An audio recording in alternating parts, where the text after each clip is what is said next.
বাংলাদেশ জামায়াতে ইসলামী, বলেন কোন দল? বাংলাদেশ জামায়াতে ইসলামী এই দেশের মুসলমানদেরকে 24 ঘন্টায় আল্লাহর বান্দা বানাতে চায়। 24টি ঘন্টার 1টি ঘন্টাও জামাত ইসলামী কোনো মানুষকে মানুষের বান্দা হতে দেবে না। কিন্তু মানুষকে বান্দা বানায়া নিজেরা রব সাজিয়া তাগুত সাজিয়া যারা সমাজে নেতাগিরি করতেছে, জামাত ইসলামের এই আন্দোলন তারা বরদাস্ত করতে যখন পারে, কতক্ষণ না কে আরে পারবে না। তার রাজনীতি করার সময় আপনি কোরআনের রাজনীতি করবেন, সংবিধানের চিন্তা করার সময় আপনি চিন্তা করেছেন বাংলাদেশের সংবিধান পরিবর্তন করে দিয়া আমি কোরআন শরীফটাকে এই দেশের সংবিধান বানাবার আন্দোলন করব।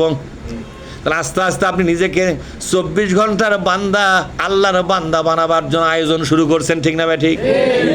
যে ব্যক্তি আন্দোলন করেন সেই ব্যক্তি দায়মুক্ত হয়ে গেল, অপরাধ মুক্ত হয়ে গেল, আল্লাহর কাছে বিচার মুক্ত হয়ে গেল, 24টা ঘন্টা আল্লাহর বান্দা হিসেবে নিজেকে প্রমাণ করে ফেলল।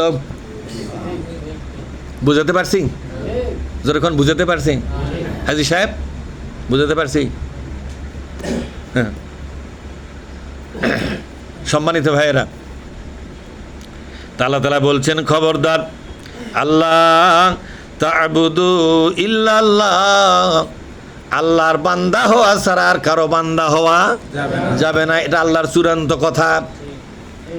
আপনার বুকো হাত দেখুন তো, আপনি 24 ঘন্টায় কি আল্লাহর বান্দা? সুদের থেকে টাকা নিল যারা, সুদের ব্যাংক থেকে এনজিও থেকে টাকা নিল যারা, এ টাকা নেওয়ার পর থেকে লোকটা অর্থনীতির বেলায় কার বান্দা হয়ে গেল?